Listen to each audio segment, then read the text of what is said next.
အားလုံးပဲမင်္ဂလာပါရှင်။ကျမတို့ရဲ့ channel ကနေပရိသတ်များကိုပြန်လည်ပြီးတော့ကြိုဆိုလိုက်ပါတယ်ရှင်။ဒီကနေ့မှာပရိသတ်များနားဆင်ခန်းစားဖို့အတွက်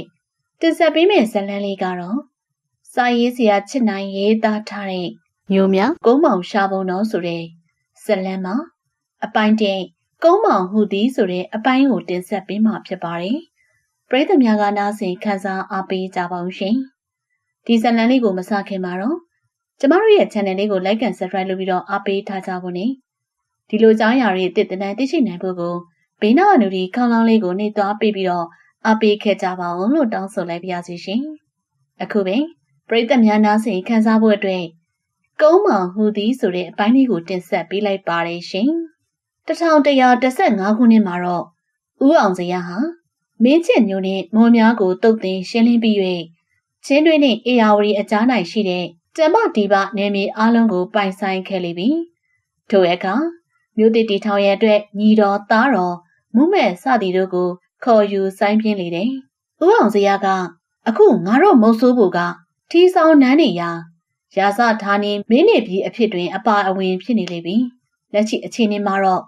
မုံဆိုးဖို့သည်အလွယ်တကူတစ်တိုင်ထူ၍စောက်လုပ်အပ်တဲ့တစ်တက်မြတာဖြစ်နေတယ်။တခြားတိုင်းတစ်ပါးသောထီဆောင်မင်းအပေါင်းတို့ဆေးလွတ်တဲ့တန်တမန်ကြီးတို့အရောက်အပေါက်ရှိလာတော်မှလည်းမြင့်မြတ်ချင်းအတူတူပြူငါသောလောကဝတ်မကြည်ပြနိုင်ရရှိမြို့တော်တီတော်မှတင့်မယ်မြို့တော်တစ်ကိုယန္တနာသင်္ကာလို့သမုတ်လိုတယ်သူကမိန်ကြီးကတော့သင်္ကာဆိုတဲ့မကထဘာသာစကားဟာလျင်သောအနက်ကိုဟောတဲ့ဖြင့်ထိုမင်းရဲ့စီးစိမ်ဟာရှေမရှိပါဖေဟာ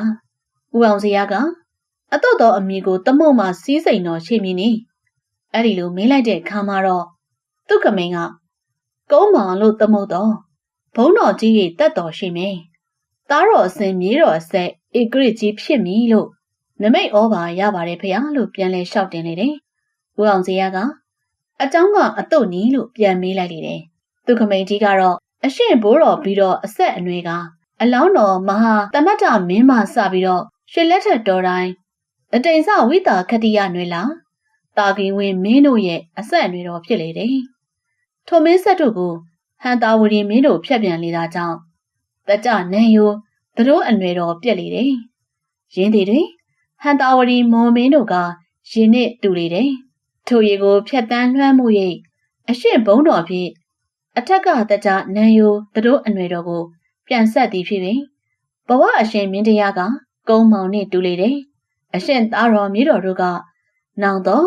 ကုန်းမောင်မင်းဆန်လို့စပူဒီပါလက်ရမြေပြင်မှာနေအသွင်လအသွင်ထင်ရှားတော်မူမယ်မလွဲပါဖေဟာလို့ပြန်လေလျှောက်တင်နေတယ်ဦးအောင်စရာကကုန်းမောင်ဆိုတဲ့သင်္ကေတပညတ်ဖြင့်တတ်မှတ်သောနမိတ်ဩဘာကောင်းမှသည်တပါတခြားသိရတဲ့အကြောင်းတူရှိပါသလားလို့မေးလိုက်တယ်သူကမိန်ကြီးကကုန်းမောင်ဆိုတဲ့မြို့တော်ဖွဲ့မီမှဲ့ခေါ်ရသည်မှာနံပေါ်ဓာတ်ရအမည်တော်ပင်ဖြစ်ပါသည်ကုန်းဆိုတဲ့အခရာအလိုတနင်္လာနန်းနှစ်ကနန်းကိုယူပါတယ်ဘောင်ကတော့ကြာတာပရိ9ကနန်းကိုယူရပါတယ်တနင်္လာကျိုးသက်15ကြာတာပရိကျိုးသက်ကတော့19တောက်ကြာကျိုးသက်က21နန်း9ပါးနဲ့စားလိုက်ရင်တော့မင်းရဲ့မွေးနယ်6ကျွဲပါတယ်အတွင်းကိုရှုတော့အရှင်ဘုရားရဲ့နန်းတော်တောက်ကြာ6ပေါ်၍နန်းတော်ဓာတ်ရကိန်းဖြင့်မဲ့တော်အမည်ဖြစ်ပါတယ်ထိုကိန်းဖြင့်အမှုမျိုးကိုစောင့်ပါတော့မင်းကြီးမင်းသားဖြစ်လည်းရင်ထီနန်းရှင်ဖြစ်ပါမယ်ရမ်းဖြစ်တော့မင်းစရာဖြစ်ပါမယ်သူစင်ရဖြစ်ရင်တော့ကျဲဝမယ်ဖေဟာလို့ပြန်လဲလျှောက်တင်လေတယ်ရန္တာသိင်္ဂရန်ကြီးအောင်ကုန်းမောင်တပါလို့ငါးမီရအပြည့်ရွှေဖို့ဘေးရန်ကပြိုမုတ်ဆိုးဖို့ရန်ဖြိုတဲ့နာသိင်္ဂရဲ့ဘိုးတော်တီတာအလောင်းမင်းတရားတီထောင်ခဲ့တဲ့ပြည်ရွှေဖို့မှာငါးမီရခဲ့ရနံပါတ်1ကုန်းပေါင်နေပြီးနံပါတ်2ရန်ကြီးအောင်နံပါတ်3ရန်နာသိင်္ဂနံပါတ်4မုတ်ဆိုးဖို့ငါကတော့ရွှေဘိုးလို့ဖြစ်တယ်အထက်ပါရွှေဘိုးဘုံကြီးတန်၌ပါရှိသည့်အတိုင်းပင်ဖြစ်ပါတယ်ရန်နာသိင်္ဂဆိုတဲ့ဝေါ်ဟာရမှာတခြားသောနာမည်များထက်အတိပ္ပယ်ကောက်ယူရန်ခက်ခဲတဲ့ကဲ့သို့ရှိပေတယ်တစ်ချိန်ကဆရာတော်အရှင်ဝါယံဘဟာအလောင်းတော်ကတ္တပလိုင်ငူတော်၌တရားအားထုတ်နေစဉ်ထူးခြားသောတောထွက်အဖိုးအိုတဦးနှင့်ကြုံကြရာတပည့်တို့ကုန်းမောင်မှာခေတ်စားခဲ့တဲ့စောင်ပုတ်တချို့ကိုအဓိပ္ပာယ်ရှင်းပြပါဖေဟာလို့လျှောက်ထားခဲ့တယ်ဆရာတော်ကအဖိုးရဲ့ပို့စာကိုသိပြရစီအဖိုးအိုကသင်္ခဆိုတဲ့စုံလေရဲ့ဖျားဆိုတဲ့ ရှင်သိတဲ့ဆရာတော်ကအဖိုးမေးတဲ့လင်္ကာအဓိပ္ပာယ်များကိုကြားဘူးနာဝမရှိထားရင်မဖြေနိုင်ပါဘူးအခုတော့အထက်ပါလင်္ကာအဓိပ္ပာယ်ကိုဥပစင်းတို့ဆရာတော်စက်ထမအောင်ကျောင်းဆန်ထားထံဝေးပြုရင်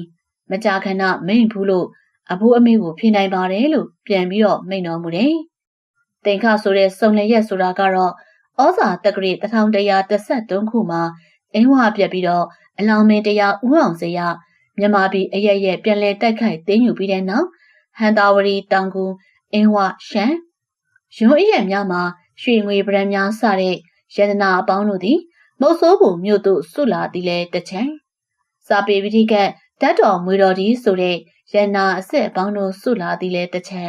အရက်ရက်တို့မှာရှင်ဟန်ပညာရှိများမုတ်ဆိုးပုံရက်သို့ဆုရောက်လာသည်ကတချံဒီသုံးချက်သောရတနာအပေါင်းတို့စုဆုံလာတာကိုရည်ညွှန်းပြီးတော့ထိုမျိုးကိုရတနာသင်္ကားမျိုးလို့ခေါ်ဆိုတယ်နောက်တနည်းကတော့ခရီးလမ်းကြောင်းတို့ရဲ့စုံရအရက်ကိုမက္ခသင်္ကာတကခရီးလမ်းစုံတဲ့ဆိုတဲ့ကဲ့သို့ရတနာပေါင်းတို့ရဲ့စုဝေးရာဖြစ်ရဲ့ရတနာသင်္ကားမျိုးလို့ဆိုပေတယ်ဝိကြိုပြုရရင်တော့ရတနာသင်္ခါနာရတနာသင်္ခါရဒီနေရာ၌စတုထအခရာကနဲ့ရတနာသင်္ကားရဲ့ပဝတ္တိဖြစ်ခြင်းအရာကိုမှတ်ရပါမယ်နောက်တနည်းကတော့ရတနာသင်္ခါလို့ဆိုရင်ဒုတိယအခရာခကိုယူလိုက်လူတို့အတွက်အောင်မြင်ခြင်းဥဆုံးတပွဲဖြစ်တဲ့ဇေယသင်္ခါမင်းဥဆုံး9ခုရှိတဲ့ပြင်စသင်္ခါနှစ်သားလို့ခေါ်ဆိုတဲ့ကဲ့သို့ရတနာအပေါင်းတို့ရဲ့စုဝေးရာတိုင်းပြည်တကားတို့ရဲ့အထုဥဆုံးတပွဲဖြစ်တဲ့ရတနာသင်္ခါမျိုးတော်ဆို၍အဓိပ္ပာယ်ယူအပ်ပေတယ်သင်္ခါတရားကတော့ဥဆုံးဟောတယ်သင်္ခါတရားကအလင်းအမြန်ကိုဆိုလိုတယ်ဒီတရားနှမျိုးမှမိသည့်အခရာကိုမဆိုသိမြတ်ပါတဲ့ဘူးဒါကြောင့်ရှေ့သူတော်ဟောင်းတို့ဆက်ဆိုရမှာမြမထိတ်ခေါင်ဥဆောင်ထောင်၍ကုန်းမောင်ဆက်မဲ့နန်းပြတက်ကတိမ်တက်တနုံဆက်ရှိန်မှုသောပျောက်ပြုံးရံမျိုးလို့ဆိုပါတယ်အဖိုးကတာရုပါကိုတော်လေးတာဒုတာဒုတာရုပါဆရာတော်ကလည်းဖျားဟူသည်ရှင်တက်တာဆိုသည်ကကပိလဝတ်နေပြီးတော့ကိုဘာယာနေသည်ဖြင့်ဩကာမုခမင်းရဲ့တာတော်၄ယောက်သမီးတော်9ယောက်ကိုစုစည်းပြီးဘိုးပါအလုံးအင်းနဲ့ပြုစုထူထောင်ထားကြတယ်။မင်းသား၄ယောက်အချိန်အရွယ်ရောက်လျင်တပားသူနှင့်အိမ်တော်ပြုချေသောအမျိုးပြက်မယ်အမျိုးပြက်လျင်အပြောအဆိုအတုံးဆွဲပြက်မယ်ဤသို့ပြက်လျင်တော့ပြည်ထဲရေးမငြိမ်မဝှရှိမယ်ဤသို့ဖြစ်သောတိုင်းသူပြည်သားအပေါင်းတို့ဆင်းရဲခြင်းသို့ရောက်မယ်ဆိုတဲ့အကြံတော်ရှိပေတယ်။ဒါကြောင့်နှမတော်9ယောက်တွင်အကြီးဆုံးကိုအမိအရာထားပြီးတော့အငယ်4ယောက်တို့နှင့်မောင်တော်4ယောက်တို့ကိုအချင်းချင်းအိမ်တော်ဘက်ပြုခဲ့ကြတယ်။ထိုအကြောင်းကိုခမဲတော်ဥက္ကာမင်းသိကြတော်မူသောသားတော်သမီးတော်တို့ကရဟန်းရှင်လူပြည်သူတို့ရဲ့စေဝါချမ်းသာကိုငဲ့ပြီးတော့မောင်နှမလက်ရွှေတွေကပြည်ထဲရေးထမ်းဆောင်ကြသည်မှာ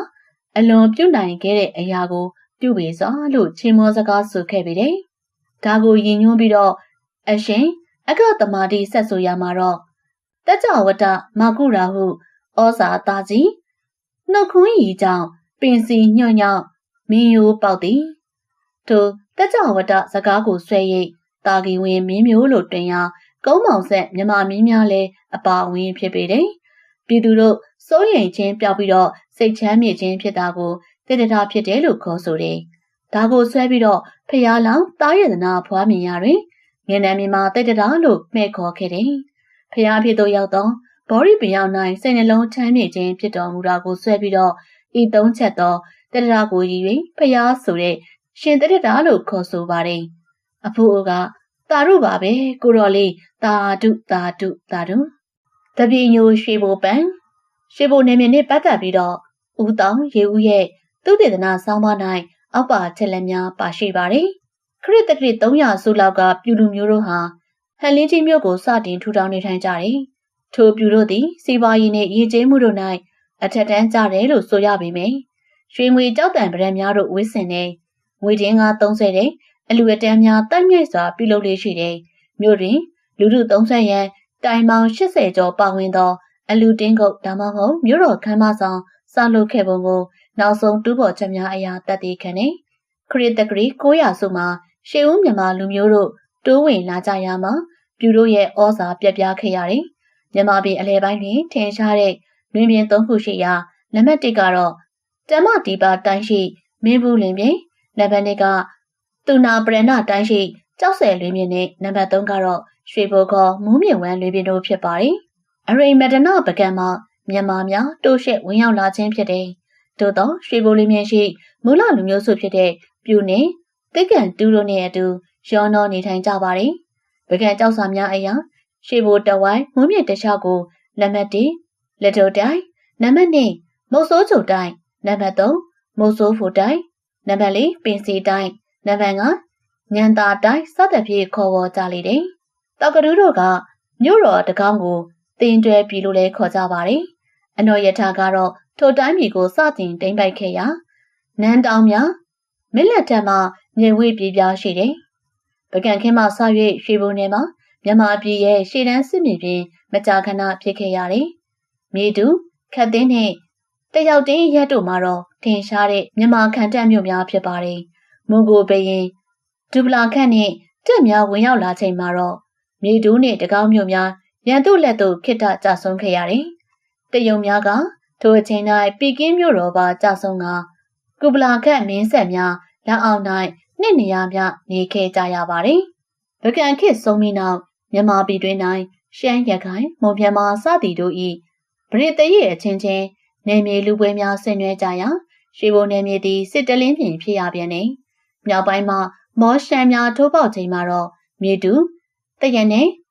စေပုတ္တရာစီတာတပင်ဟန်လင်းကြီးစတဲ့ခန့်တက်များမှာခုခံကြရတယ်။ထိုမျိုးများကြာဆုံးတည်တဲ့ရှိခဲ့တဲ့စစ်ပွဲများ၌မကြာခဏပါဝင်တက်ခဲ့ရတာကြောင့်ရွှေဘိုသားတို့စစ်ဘေးစစ်တမ်းကိုကြံ့ကြံ့ခံနိုင်စမ်းရှိလာကြတယ်။ခရစ်တက္ကရာ1600တွင်ပဲခူးမြို့တော်ကြာဆုံးရာဘရင်နောင်ရဲ့သားတော်ညောင်ရမ်းမင်းသည်အင်းဝ၌ပြန်လည်နန်းထိုင်ကမြောက်ပိုင်းနယ်မြေများကိုစီယုံသိမ်းသွင်းခဲ့တယ်။တောင်ကူမောက်ပါလာတဲ့ကလားလူမျိုးပုံနာလူမျိုးတို့ကိုမြေတူးမြို့၌နေရာချထားခဲ့တယ်။အနောက်ဘက်လူမင်းကတန်လင်း၌ပေါ်တူဂီငစင်ကာတို့ကိုနှိမ်နင်းပြီးတဲ့နောက်ဥရောပလူမျိုးနီဂရိုလူမျိုးစတာတို့ကိုလည်းရွှေဘိုတို့ပင်ပို့လေတယ်။ချမ်းသာမှုံလှချောင်းယိုငကားဘိုတက်ပင်ရင်ကြိုက်သိန်းအရက်တို့မှာထိုခေတ်မှစ၍ဘရင်ကြီးအများစုတို့နေထိုင်ရာဖြစ်တယ်။တာလွန်မင်းတရားလက်ထက်မှာတော့ဇင်းမယ်မှယွန်းစုများကောင်းဟန်းစုများလည်းရောက်ရှိလာပြန်တယ်။နွားပဲရွာတိရွာပင်ရွာတပ်ဖန်းစိတ်ရွာများနေရာရရှိကြတယ်။စနေမင်းလက်ထက်မှာတော့ရခိုင်ပြည်မှာလူ200ကျော်ခိုလုံရောက်ရှိကြရာစီတာနှင့်ပုတ္တရာ၌နေထိုင်ကြတယ်။သူတို့အပေါင်းတို့ဟာအများအားဖြင့်မြမတက်မတော်တွင်လက်နက်ကင်တပ်စုများဖြစ်လာခဲ့ကြတယ်။ရွှေဘိုတဝိုက်ဆိုတဲ့စတူရန်မိုင်9914ခန့်ရှိရာရန်နာသိန်းခနဲ့တပ်ပရင်နဲ့စီပုတ္တရာယာနဲ့မြေတူးနယ်နဲ့ပြင်စလ9မြို့နယ်မြေများပါဝင်ခဲ့ပါတယ်။မြင်းစီတီများပေါ်ထွက်ရာမြင်းနယ်မြေများဖြစ်ကြတယ်။မူးမြဝဲလွင်ပြင်၌ဖြစ်၍စားရည်ရိတ်ခါလုံလောက်တယ်။တောင်တန်းငယ်များ၌တစ်တော်ဝါတော်တို့နှင့်တယံဇာတပစ္စည်းများကျဲဝပါတယ်။ရွှေဘိုသားတို့ဟာထို့သို့ရင်းမြေတဘာဝအခြေအနေကောင်းခြင်းကြောင့်လုံလဝရိယကောင်းလျက်ရွရွချွန်ချွန်ရှိကြတယ်။ဟန်တာဝရီရောက်မင်းလက်ထက်တွင်မော်တို့မြန်မာနယ်ကိုလွှမ်းမိုးလာတာကိုရွှေဘိုမှဦးအောင်စရာကအပီးအပိုင်းတွန်းလှန်ပစ်ခဲ့တယ်။မင်းသူဝန်ကထိုခေတ်ကိုတရုတ်ဖော်သည်ကသူကောင်းမာတဲ့တပင်ညိုငါကောင်းမာတဲ့တပင်ညိုရွှေဘိုပန်းဟာကလမ်းလျက်ပါကိုဆိုပြီးတော့ဖွဲ့ဆိုထားပါတယ်။မြမသမိုင်းမှာတော့တိုင်းပြည်တစည်းတစ်လုံးနဲ့ရှိစေရန်၄ချိန်များစီယုံခဲ့ရတယ်။နံပါတ်1အနော်ရထားမင်းနံပါတ်2ကတော့ဘင်းရင်အောင်နံပါတ်3ဦးအောင်စရာနံပါတ်4ကတော့ဗိုလ်ချုပ်အောင်ဆန်းတို့ရဲ့လက်ထက်တွင်ထို့သောလက်လက်စွာစီယုံမှုများအောင်မြင်ခဲ့ပါတယ်။မြန်မာနိုင်ငံတော်ကြီးကိုတတိယအကြိမ်စီယုံခဲ့တဲ့ဦးအောင်စရာမှသည်တီဘောမင်းအထိမင်းဆက်တပ်ပါတို့ရဲ့ကုန်းပေါင်မင်းဆက်မှာတက္ကရီ1114ခုမှစ၍1248နှစ်အထိနှစ်ပေါင်း133နှစ်ရှိကြခဲ့ပါတယ်။ဒီမင်းဆက်ကိုမုတ်ဆိုးဘူရန်ကြီးအောင်ကုန်းပေါင်ရန်နာသိန်းကရွှေဘိုလို့နာမည်များအမျိုးမျိုးမဲ့ခေါ်သောကုန်းပေါင်မြို့မှာအလောင်းမင်းတရားကြီးဦးအောင်စရာစတင်တည်ထောင်ခဲ့တဲ့ပြင်ကုန်းပေါင်မင်းဆက်လို့ခေါ်တင်ခဲ့ပါတယ်။ထိုကုန်းပေါင်မင်းဆက်တို့မှာအလောင်းဖျားနောင်တော်ကြီးစင်ဖြူရှင်စင်ကူမင်းဖောင်းကစားမောင်မောင်ဘိုးတော်ဖျားဘာကြီးတော်တာယာဝရီမင်းပကံမင်းမင်းတော်မင်းနဲ့တိဘောမင်းတို့ဖြစ်ကြတယ်။ထိုမင်းများစွာတွင်စွမ်းရည်တက်သည့်ဉာဏ်အမျှော်အမြင်နှင့်ပြည့်စုံသောမင်းကောင်းမင်းမြတ်များလည်းပါဝင်၍မင်းသားမန်များလည်းပါဝင်ပါတယ်။ကုန်းမောင်ဘုရင်တို့သည် မြန်မာပရိသတ်ရဲ့ခေရဲ့နောက်ဆုံးပိုင်းဖြစ်၍၎င်းမင်းဆက်မများပင်ပတ်သားရန်လွယ်ကူ၍၎င်းအခုတိုင်မြန်မာတိုင်းလိုပင်လက်ချိုးရည်တဲ့ပြသနိုင်ပါတယ်။အောက်ပါတေးတဲ့အရာသိရှိနိုင်ပါသေးတယ်။ကုန်းပေါင်မင်းဆက်တေးထက်ကတော့တေးဦးအောင်စရာအမှုမြောက်အထူးတယောက်တင်မှု2ဦးလောက်ဘရင်တဆူ3ရှင်ဖြူစင်စကန်4စင်ကူးမင်းကောင်းစားမီ5ဖောင်းကားနီလူနန်းရွှေ6ဦးဝိုင်းပပထမခေါင်ပြုံးခွန်မြောက်နောင်တော်ရေဖြံအမရဆောင်ပေါ်ဝေကျနန်းမာလာရွှေစာတန်းဖွဲ့ပြန်ရှေ့ကုန်းပေါင်ပြောနေလိုဝင်ကိုရွှေဘုံမင်းသားမြတ်ပကံအေးချမ်းဖို့ပန်းမွေးပန်မန္တလေးစံတောင်လက်ယုံရင်နေ30မင်းတုံမင်းစက်တီတီဘောရှင်ထီးနဲ့ပလင်းစက်တက်ဆက်အုပ်စိုးတင်မုတ်ဆိုးဘရင်စခန်းမှုလေလက်မတိအလောင်းမင်းတရားတက်ကရင်1113ခုနှစ်မှာဟန်တာဝရင်မွန်တို့သည်အင်းဝပြည်ကြီးကိုခြေတက်လာကြပြီးတဲ့နောက်မင်းနေတကွာတိုင်းပြည်အလုံးကိုတိုက်ခိုက်သိမ်းယူသွားတဲ့ဖြင့်ဒုတိယမြန်မာနိုင်ငံတော်ကြီးပျက်စီးရလေတယ်။ဦးအောင်စရသည်မိုးစိုးဘူးရွာမှထန်းလုံးတက်တိဆောက်ကလက်ရေးစဉ်သူရဲကောင်း6ကျိတ်8ယောက်တို့နဲ့မြန်မာဦးစွန်းထူထောင်ခဲ့လေတယ်။ဦးအောင်စရကမြောက်ဘက်မှကွေ့ရှမ်းများနဲ့တောင်ဘက်မှမွန်တို့ကိုနှိမ့်နှင်းပြလိုက်ရင်မြန်မာနိုင်ငံတော်ကြီးကိုတပေါင်း30တဲ့ဖြစ်အောင်စီယုံထူထောင်ခဲ့ပါတယ်။ရခိုင်ပြည်ကိုခြံလက်ပြီးတော့မြန်မာနိုင်ငံတော်ဝင်းလုံးကိုတိမ်ကျုံအုပ်စိုးတော်မူတယ်။1120ပြည့်နှစ်တွင်မဏိပူရကက်သဲကိုအောင်မြင်တော်မူတယ်။1121ခုနှစ်မှာတော့ယူရီးယားနိုင်ငံထိခြေတက်တိုက်ခိုက်တော်လဲမအောင်မြင်ပဲပြန်ခဲ့ရတွင်လန်ကီ၌နတ်ရာဆန်တော်မူလေတယ်။အလောင်းမင်းဖျားလက်ထက်အင်္ဂလိပ်များပြည်သစ်တို့နှင့်ဆက်ဆံမှုများရရှိခဲ့တယ်။တန်လင်းနှင့်ဘရူးတို့အမှုရှိသောပြည်သစ်တစုတို့နေထိုင်ကြ၍ပတယန်နီဟိုင်းကြီးကျောင်းမှာဘရုတ်အမှုရှိတဲ့အင်္ဂလိပ်တို့နေထိုင်ခဲ့ပါတယ်။ဖွေးလျက်အရှိအိန္ဒိယကုမ္ပဏီအားမြေကွက်များပေးတယ်။နိုင်ငံတော်အတွင်းလွတ်လပ်စွာကုန်သွယ်မှုကိုလည်းခွင့်ပြုလေတယ်။အင်္ဂလိပ်တို့ကနှစ်စဉ်မြန်မာမင်းအားခဲယမ်းမီးကြောင့်ရောင်းချရန်နှင့်မြမရန်သူများကိုကူညီအားပေးခြင်းမပြုရန်ဖြစ်လေတယ်။တို့ရာတွင်မြန်မာနိုင်ငံ၌နေထိုင်ကြတဲ့အင်္ဂလိပ်နှင့်ပြင်သစ်နှစ်ဦးလုံးတို့ပင်သစ္စာမတီးကြခြင်းမွန်မြန်မာတို့အရေးမှာတာသည့်ဘက်မှပါဝင်လေးရှိတယ်။အလောင်းဖျားလက်ထက်အာမီနီယန်လူမျိုးအန်တိုနီယန်ဆိုသူမှာမင်းရဲကောင်းပုံဖွဲ့နှင့်အမှုတော်ထမ်းရွက်ခဲ့တယ်။နံပါတ်2နောင်တော်ကြီးအလောင်းဖျားနေရဆန်းသောသားတော်ကြီးဖြစ်တဲ့အင်ရှင်မင်းထီနန်းဆက်ဆန်းလေတယ်။မျက်နှာမြင်မောင်လောက်ဖြစ်ပါတယ်။သို့သောညီတော်များကခေါ်ပေါ်သည့်အတိုင်းရာဇဝင်တွင်နောင်တော်ကြီးမင်းလို့တွင်ကြံရစ်ခဲ့တယ်။1125ခုနှစ်မှာတော့နောင်တော်ကြီးမင်းကွယ်လွန်လေတဲ့ဖြင့်ညီတော်မြေတူမင်းနန်းသက်တဲ့နောင်တော်စင်ဖြူရရှိခဲ့တဲ့ဖြင့်စင်ဖြူရှင်ဘွဲ့ကိုခံယူလေတယ်။စင်ဖြူရှင်မင်းတရားသည်ရွှေဘုံမြို့၌နှစ်နှစ်မြနန်းဆန်ပြီးလျင်အင်းဝမြို့သို့ပြောင်းရွှေ့ဆန်နေတော်မူတယ်။နံပါတ်3စင်ဖြူရှင်ဤမင်းလက်ထက်မှာတော့ဇင်းမဲမဏိပူရယူရီးယားနိုင်ငံတော်တို့ကိုအောင်မြင်တော်မူတယ်။ယူရီးယားကိုတိုက်ခိုက်ပုံမှာစိတ်ဝင်စားဖွယ်ကောင်းလာတယ်။အယုဒ္ဓယမြို့တော်ကိုမြန်မာတို့ကတနှစ်နဲ့4လတိုင်ဝန်းရံထားတော်လဲမြို့ထဲမှာမပြတ်မလက်ခုခံနေလျာနောက်ဆုံးတွင်မြန်မာတို့ကယူရီးယားမြို့ရိုးအောက်သို့ဥမင်ချင်းများဖောက်လို့ဝင်သောအခါမှသာအယုဒ္ဓယမြို့တဆုံးလေတော့တယ်1129ခုနှစ်မှ1130ပြည့်နှစ်အတွင်းတရုတ်တို့နှင့်စစ်လေးကြိမ်တိုင်ဖြစ်ခဲ့တယ်။ကောင်းပုံဗမော့ကျိုင်းတုံမြို့များကစစ်မြေပြင်အရက်များဖြစ်တယ်။နောက်ဆုံး၌တရုတ်မြန်မာစစ်ပြည်ငိမ့်စာချုပ်ကိုမြန်မာတို့ဘက်မှဝင်ကြီးမဟာတိဟသူရကတာဝန်ယူ၍ကောင်းတုံမြို့တွင်ချုပ်ဆိုခဲ့တယ်။ထိုစစ်ပွဲကြီးများအပြီးမှာတော့တရုတ်မြန်မာကုတန်ရောင်းဝယ်မှုများတိုးတက်ကောင်းမွန်လာခဲ့တယ်။ထိုမှစ၍တရုတ်နှင့်မြန်မာနိုင်ငံတို့စနစ်တကျင်းတန်တမန်အဆက်အသွယ်ထားရှိလေတယ်။စင်ဖြူရှင်မင်းသည်1136ခုနှစ်မှာတော့ရွှေဒဂုံစေရီတော်မြတ်ကြီးကိုအမြင့်326ပေအထိမြင့်တက်ဆောက်လုပ်တော်မူတဲ့အပြင်ထီတော်အသစ်ကိုလည်းတင်တော်မူလေတယ်။စင်ဖြူရှင်မင်းလွန်ပြီးတဲ့နောက်သားတော်စင်ကူမင်း9နှစ်နောင်တော်ကြီးရဲ့သားတော်ပေါင်းကစားမောင်9ရက်အသီးသီးဆက်လက်နန်းဆန်ခဲ့တယ်။ထို့နောက်အလောင်းဖျားရဲ့စတုဒ္ဓသားတော်ဖြစ်တဲ့ဘိုးတော်ဖျားနန်းတက်တယ်။နံပါတ်6ဘိုးတော်ဖျား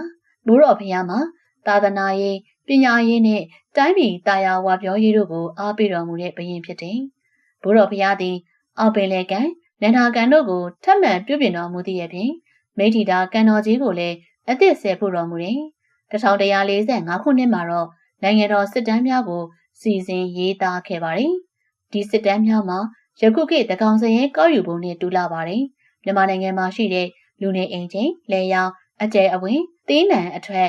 အခွန်အကောက်စတာတို့ကိုစစ်ဆေးမြင်မြန်ပြီးလည်းရင်တော့စည်ရင်းတင်ထားခြင်းဖြစ်တယ်။ထိုစစ်တမ်းသည်ဘိုးတော်ဖျားစစ်တမ်းလို့ထင်ရှားခဲ့တယ်။ထိုနှစ်မှာပင်အမရပူရမြို့သစ်တည်၍ပြောင်းရွှေ့ဆန်တော်မူတယ်။သာသနာရေးနှင့်ဆက်လင်း၍မင်းကုန်းစေတီမင်းကုန်းခေါလောင်ကြီးတို့ကိုပြုပြင်နူတန်းတော်မူတယ်။ထိုမှတပါမြို့ပေါင်း65မြို့သို့ဗိဓိကတ်တော်အစုံနှင့်တမျိုးလည်းရင်တန်ခါ9ပါးစီသာသနာပြုစေလွတ်တော်မူတယ်။မင်းကြီးဟာမူးမဲ့ပညာရှင်များကိုအိန္ဒိယပြည်သို့ဆေလွတ်ပြီးတော့စေကျန်းဓာတ်ကျန်းဗီရင်ကျန်းအစရှိတဲ့ကျန်းပေါင်း100ကျော်တို့ကိုဆောင်ယူလာစေပြီးလည်းရင်မြန်မာဘာသာသို့ပြန်ဆိုစေတယ်။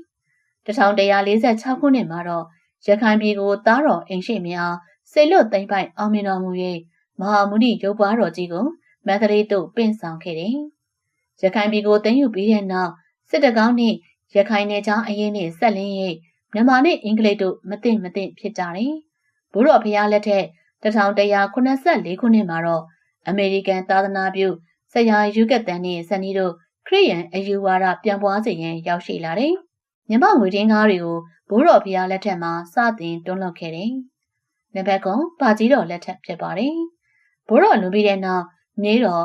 ကုန်းမောင်60မြောက်ပါကြီးတော်ဖျားနန်းတက်တယ်။ပါကြီးတော်သည်1185ခုနှစ်၌ဒီနန်းကိုအမရပူရမှအင်းဝသို့ပြန်လည်ပြောင်းရွှေ့တယ်။ဒီမင်းလက်ထက်က1185ခုနှစ်တွင်အင်္ဂလိပ်နှင့်မြန်မာတို့ပထမစစ်ဖြစ်ပွားခဲ့တယ်။စစ်ပြရခြင်းအကြောင်းကတော့မြန်မာပိုင်းဖြစ်တဲ့အာသန်နှင့်မဏိပူရနယ်မှာစော်ဘွားများထောင်ထားခြားနာသည့်အခါ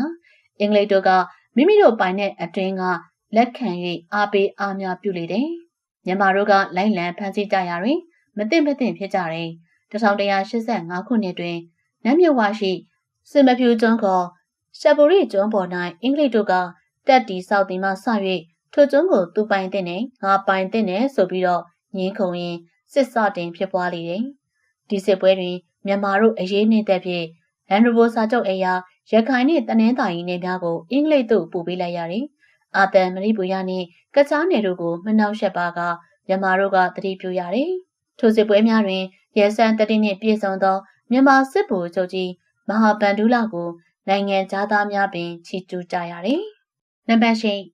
တာယာဝတီမင်းလက်ထက်မှာတော့ရန်ဒဘိုစာချုပ်ကိုအသိအမှတ်မပြုတတ်ပြီးအင်္ဂလိပ်တို့နှင့်တင်းမာမှုရှိခဲ့တယ်။အောက်ပြည်တကုံတို့အလုံးအင်းနှင့်ခုံစင်းကမြန်မာအင်အားပြခဲ့တယ်။စိတ်သက်ခိုင်းမှထက်မြက်တဲ့ဘရင်ဖြစ်၍သူ့လက်ထက်တွင်နိုင်ငံသားတို့ကစစ်စင်ခြင်းမရှိခဲ့ပြီ။နံပါတ်9ပကံမင်းလက်ထက်မှာတော့1213ခုနှစ်တွင်ရန်ကုန်ဟန်တာဝတီဝင်းကြီးဦးအုပ်ကအင်္ဂလိပ်သင်္ဘောကကပီတာလူဝိနှင့်ရှက်တက်တို့ကိုညှဉ်းပန်းနှိပ်စက်ပါတယ်လို့အကြောင်းပြအရေးဆိုသည်မှစ၍အင်္ဂလိပ်မြန်မာဒုတိယစစ်ပွဲဖြစ်ရပြန်တယ်။မြန်မာတို့အရေးနှိမ့်သက်ဖြင့်မြေထဲမြို့မှစ၍အောက်မြန်မာနိုင်ငံတစ်ခုလုံးကို1214ခုနှစ်နတ်တော်လတွင်အင်္ဂလိပ်တို့သိမ်းယူလေတယ်။နံပါတ်10မင်းတုံးပင်လက်ထက်ပါ1214ခုနှစ်နန်းတက်တော်မူတဲ့မင်းတုံးပင်မှာကုန်းပေါင်မင်းဆက်တွင်တော်ဖြောင်း၍သီလပညာအမျှော်အမြင်နှင့်ပြည့်စုံတဲ့မင်းကောင်းမြင့်မြတ်တစ်ပါးဖြစ်ပါတယ်။1218ခုနှစ်မှာမန္တလေးမြို့ကိုစတင်တည်ထောင်ပေးလိုက်ရင်1219ခုနှစ်တွင်ပြောင်းရွှေ့နန်းဆန်တော်မူလေတယ်။မင်းတော်မင်းသည်သာသနာရေးပညာရေးတို့ကိုအထူးအားပေးချင်းမြင့်တော်မူတယ်။လောကမာရစိန်ကြောက်တော်ကြီးစတဲ့ဇီရုပ်ပါတော်များစွာတို့ကိုတည်တယ်။ရွှေတကုံဇီတော်တွင်ထီးသေးတင်တော်မူလေတယ်။ပိဋကတ်3ပုံပါဏိတော်မြတ်တို့ကိုပြင်စမသင်္ဃာယန္နာနှင့်ကြောက်တဲ့အခရာတင်တွင်ကုသိုလ်တော်လောကမာရစိန်ဇီတော်ပရဝင်းအတွင်စိုက်ထားတော်မူတယ်။မြန်မာနိုင်ငံအတွင်းမြန်မာပြန်စာမှုပွဲများကိုလည်းပြုလုပ်ပေးလေတယ်။မြန်မာရေးနှင့်ဆက်လင်းရိပ်တိုင်းရင်းစာပေများသာမကနိုင်ငံခြားစာပေတို့ကိုပါအားပေးလိုရကခရစ်ယာန်ဘုန်းကြီးဆရာမတ်ကြီးကိုမြေယာနှင့်တကွာအင်္ဂလိပ်စာသင်ကျောင်းဆောက်လုပ်ပေးပြီးလည်းရင်သားတော်များကိုသင်စေတယ်။ပြင်သစ်ဘုရင်ကြီးဂိုင်းအုပ်ဘီကန်နက်ကိုလည်းချင်းမြောက်လေတယ်။မင်းတော်မင်းသည်အင်္ဂလိပ်များနှင့်အသင့်ဆက်ဆံတော်မူတယ်။အင်္ဂလိပ်တို့နှင့်ကူတန်းရောင်းဝယ်ရေးစာချုပ်နှစ်ကြိမ်တိုင်ချုပ်ဆိုခဲ့တယ်။တို့ရာတွင်ကျွန်းသစ်အရင်နဲ့ကျောင်းနီစတဲ့ကုန်များကို မိမိတဦးတည်းပိုင်လုပ်ပြီးတော့တူးဖော်ထုတ်လုပ်ရောင်းချခဲ့တယ်။1223ခုနှစ်မှာတော့တသမီတာအခွန်တော်ကောက်ခံပြီးလည်းရင်အမှုတန်းအရာတန်းတို့ကိုရွာစားမြို့စားမပေးတော့ပဲဓာစာရိတ်ခါများချင်းမြင့်တော်မူတယ်။ကေးဝင်မင်းကြီးကိုတာမတ်ကြီးအဖြစ်ခံပြီးတော့အင်္ဂလန်ပြည်ပြင်သစ်ပြည်အီတလီပြည်များသို့ဆေးလွတ်ခဲ့တယ်။လူငယ်လူရွယ်ကလေးများစွာတို့ကိုနိုင်ငံခြားသို့ပညာတော်သင်ဖြင့်ဆေးလွတ်ခဲ့တယ်။မင်းတို့မရဲ့ညီတော်ကနောင်မင်းသားအိမ်ရှိဆန်မှာအုပ်ချုပ်စီမံရင်ပြည်တွင်းလုံခြုံရေးစစ်တပ်များခိမိလက်နဲ့တပ်ဆင်နိုင်ရင်နိုင်ငံတော်အတွင်းစက်မှုလက်မှုထွန်းကားရေးတို့ကိုအမြဲတစေဂရုစိုက်ကမင်းတို့မအားအကူအညီပေးခဲ့တယ်။အိမ်ရှိမင်းသားမှာမြင်းကုန်းနဲ့မြင်းခုံနိုင်မင်းသားတို့ရဲ့လှုပ်ကြံခြင်းခံရတဲ့ပြင်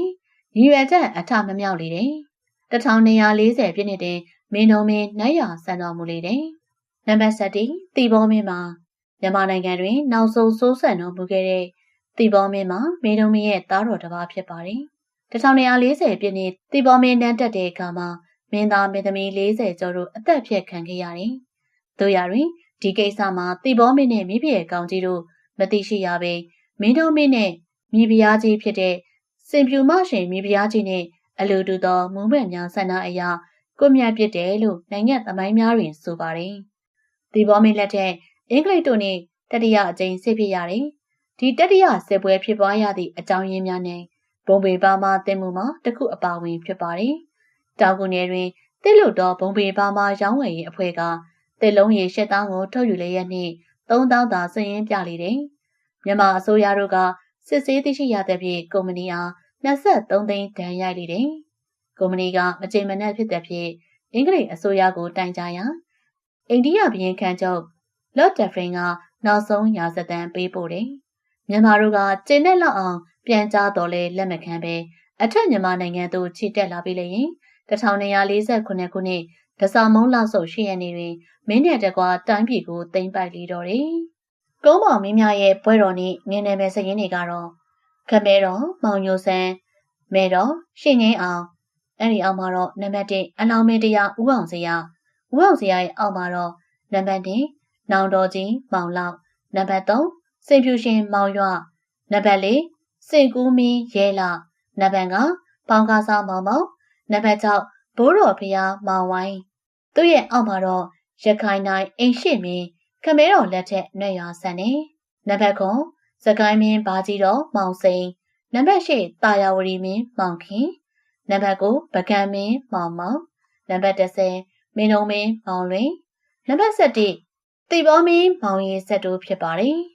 အရှင်ဒီကြောထရေးတဲ့မင်းဆက်ရာဇဝင်တန်ခိန်မှာထုံထုတ်ထားခြင်းဖြစ်ပါတယ်ကုန်းမောင်ခေတစ်ခုလုံးကိုခြုံရကြည့်လိုက်ရင်တော့ဝမ်းသာစရာအားရစရာအချက်များလဲပါဝင်နေအလောင်းဖျားကြီးစင်ဖြူရှင်ဘိုးတော်ဖျားနဲ့မင်းတို့မှာမြန်မာတို့ဂုံယူပြောပလောက်တဲ့မင်းများဖြစ်ကြပါတယ်ကုန်းမောင်ခေတွင်မြန်မာနိုင်ငံကိုအကြီးဆုံးအထိတိုးချဲ့စည်းရုံးနိုင်တဲ့သာသနာရေးကိုအထူးဂရုစိုက်၍ပြုစုခဲ့ကြတဲ့ကုသိုလ်ကောင်းမှုများပြုလုပ်ခဲ့ကြတဲ့အပြင်